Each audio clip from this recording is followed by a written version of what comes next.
Right now, as you're watching this, something massive has already happened in Washington. And whether you realize it or not, it's about you. It's about the price you pay at the grocery store, the interest rate on your credit card, the safety of your community, and whether your family feels more stable or more stressed in the months ahead. The House of Representatives has passed a $1.2 trillion spending bill. And while politicians are celebrating, arguing, or pointing fingers, most Americans are asking a much simpler question. What does this actually mean for my life? Because when lawmakers vote on a bill this large, it doesn't stay in Washington. It reaches into your paycheck. It shows up in your rent. It affects your healthcare access, your kids' schools, and the security of your job. And yet most people never get a clear explanation. Instead, we hear buzzwords, political shouting, and headlines that feel confusing on purpose. Tonight, we're cutting through all of that. This isn't about red versus blue. This isn't about political drama. This is about your money and your future. When Congress approves over $1 trillion in spending, every American pays attention, whether they want to or not. And the truth is, many families are already stretched thin. Inflation still hurts. Debt still feels heavy. And trust in government spending, that's lower than ever. So here's the promise of this video. We're going to break this bill down in plain English. No legal jargon, no political spin. Just the facts. What passed, what didn't, and why it matters to you and your family right now. Stay with me, because by the end of this video, you'll understand this bill better than most people in Congress, and you'll know exactly why the next few months matter more than you think. What this $1.2 trillion bill really is. Let's start with the basics, because the size of this bill alone can feel overwhelming. A $1.2 trillion spending bill isn't one single program. It's not one check. It's not one decision. It's a massive package that keeps the federal government running, paying workers, funding agencies, supporting programs, and preventing shutdowns that could ripple through the economy. This bill is what lawmakers call a funding package. That means it decides how much money different parts of the government can use and where that money goes. Think of it like a household budget, but on a scale so large it affects every state, every city, and every family in the country. If Congress doesn't pass bills like this, parts of the government can literally shut down, paychecks stop, services pause, markets panic, and regular Americans end up paying the price. But here's where it gets important for you. Every dollar approved in this bill either supports something that touches your daily life or adds to the long-term financial pressure the country already faces. Defense, transportation, healthcare programs, housing support, public safety, disaster relief, all of these are tied into spending bills like this one. And while $1.2 trillion sounds abstract, its effects are very real. This bill influences how safe your community feels, how quickly roads get repaired, how hospitals stay staffed, and how stable the broader economy remains. It's also tied to debt, deficits, and future taxes, whether politicians admit that part out loud or not. So when lawmakers say, this had to pass, what they really mean is this. Without it, the system stumbles. But passing it also means making choices. Choices about priorities, trade-offs, and who feels relief versus who feels pressure. And that's where things get complicated, and frankly, emotional. What lawmakers say. This bill does. Supporters of the bill are calling it a necessary move. They argue the spending package keeps the government functioning, avoids chaos, and provides stability at a time when Americans are already dealing with enough uncertainty. From their perspective, this bill is about preventing disruption, keeping federal workers paid, ensuring services continue, and maintaining confidence in the economy. They point to funding for national security, transportation systems, public health operations, and disaster response. These are the areas that often don't make headlines but become front-page news the moment something goes wrong. Supporters say cutting or delaying this funding would risk real harm to everyday Americans. There's also an argument about predictability. Businesses, local governments, and state agencies rely on federal funding schedules. When Congress delays spending bills, projects stall, jobs get delayed, contracts freeze. This bill, supporters argue, provides certainty, and certainty matters when families and employers are already cautious. But here's the key thing to understand. When lawmakers talk about stability, they're talking about the system. What Americans want to know is whether that stability reaches their household. Does it lower costs? Does it reduce pressure? Does it make life more affordable? Those answers aren't always as clear, and that's why this bill has sparked such strong reactions. Because while it keeps the government running, it doesn't magically fix everything Americans are struggling with. And for many families, that disconnect is frustrating. Why opponents are sounding the alarm. On the other side, critics of the bill are raising serious concerns, and they're not whispering them. They're warning about overspending, long-term debt, and the feeling that Washington keeps approving massive numbers without fully addressing how everyday Americans are supposed to afford life right now. Opponents argue that $1.2 trillion adds pressure to a system already weighed down by deficits. They worry about inflation staying higher for longer, interest rates remaining elevated, and future generations inheriting even more financial burden. From their perspective, passing bills this large without major reforms is like putting expenses on a credit card that never gets paid off. There's also frustration about priorities. Some critics say the bill funds too many programs without demanding efficiency or accountability. They question whether the money will actually reach communities or get lost in bureaucracy before it helps anyone at all. And this is where the emotional tension comes in. Many Americans feel like they're being asked to tighten their belts while Washington keeps spending freely. That contrast fuels anger, skepticism, and a sense that the system isn't built for regular families anymore. Whether you agree with critics or supporters, one thing is clear. This bill has become a symbol of a much larger debate. How the country spends money, who benefits, and who feels left behind. How this could affect your daily costs.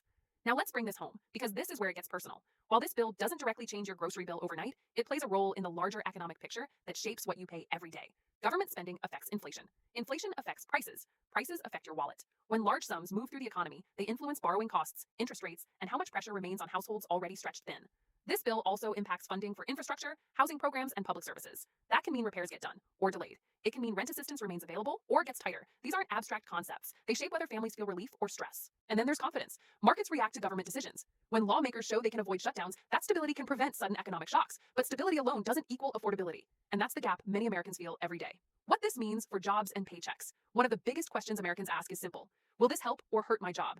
Spending bills like this one influence employment across multiple sectors: construction, healthcare, defense, transportation, and public services. Funding keeps projects alive, projects keep workers employed, that's the upside, but there's also concern about long-term sustainability. If spending continues without growth matching it, pressure builds elsewhere in the economy. For families living paycheck to paycheck, even small shifts in job stability matter. This bill helps prevent sudden disruptions, but it doesn't guarantee higher wages or lower living costs, and that tension matters. The political timing. You shouldn't ignore. The timing of this bill is not accidental. Lawmakers are under pressure. Deadlines force decisions. And when the clock is ticking, compromise happens fast. That urgency can protect the economy, but it can also limit debate. Many Americans feel these massive decisions happen too quickly, too quietly, and too far removed from everyday life. Understanding the timing helps you understand the stakes, and why staying informed matters more than ever. What this bill does not do, this is critical. This bill does not magically fix inflation. It does not erase household debt. It does not guarantee lower prices or higher paychecks. And knowing what it doesn't do is just as important as knowing what it does, because expectations shape trust, and broken expectations create anger. Why this is just the beginning. This vote is not the end of the story. It's one chapter. Future debates, future budgets, and future decisions are coming, and they will build on what happened here. The direction set by this bill influences what comes next, and that's why paying attention now matters. How this bill quietly shapes your tax future. Now let's talk about something that doesn't get mentioned enough, but hits every single American eventually: taxes. Even if this bill doesn't raise your taxes tomorrow, it absolutely influences what happens next. When the government approves $1.2 trillion in spending, that money doesn't come from thin air. It comes from borrowing, future revenue, and long-term financial obligations that don't disappear.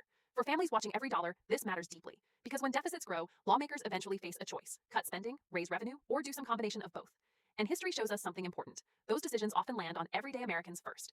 Payroll taxes, fees, reduced deductions, and smaller benefits can quietly shift while the headlines focus elsewhere. What makes this moment different is timing. Many Americans already feel squeezed. Paychecks don't stretch like they used to. Savings feel thinner. And the idea of future tax pressure creates anxiety even if it's not immediate.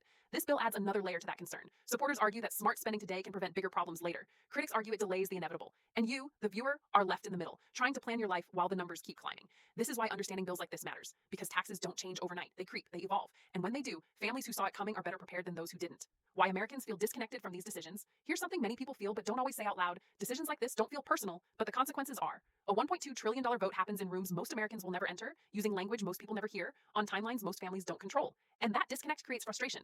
You work hard, you budget, you sacrifice, and then you hear about massive spending numbers approved in a single vote. It can feel like two different realities exist at the same time, one where families count every dollar and another where numbers blur into trillions. That emotional gap matters because trust matters. And when people feel unheard or unseen, they disengage. They stop paying attention. They assume nothing will change. That's exactly when important decisions slip by unnoticed. But here's the truth. Disengaging doesn't protect you. It leaves you reacting instead of preparing. And that's why videos like this matter, because understanding is the first step to regaining control. This bill isn't just about money, it's about confidence. Confidence in the system, confidence in the future, and confidence that your voice still matters in decisions this big. The real question Americans are asking right now. So after all the headlines, the arguments, the numbers, and the politics, here's the real question Americans are asking themselves tonight. Will my life actually feel better after this? That question doesn't have a simple yes or no answer. For some, stability matters most. Avoiding shutdowns, keeping services running, and preventing chaos feels like a win. For others, the lack of direct relief feels disappointing. They want to see change they can feel, not just promises they're told to trust. And that tension is the story of this moment. A country trying to balance urgency with responsibility. A government trying to function under pressure. And families trying to survive, plan, and hope at the same time. This bill passed. That part is done. What comes next depends on what Americans do with that information. Do we stay informed? Do we ask better questions? Do we demand clarity instead of confusion? Because the future isn't shaped by one vote alone. It's shaped by attention. And right now, paying attention might be one of the most powerful financial decisions you can make.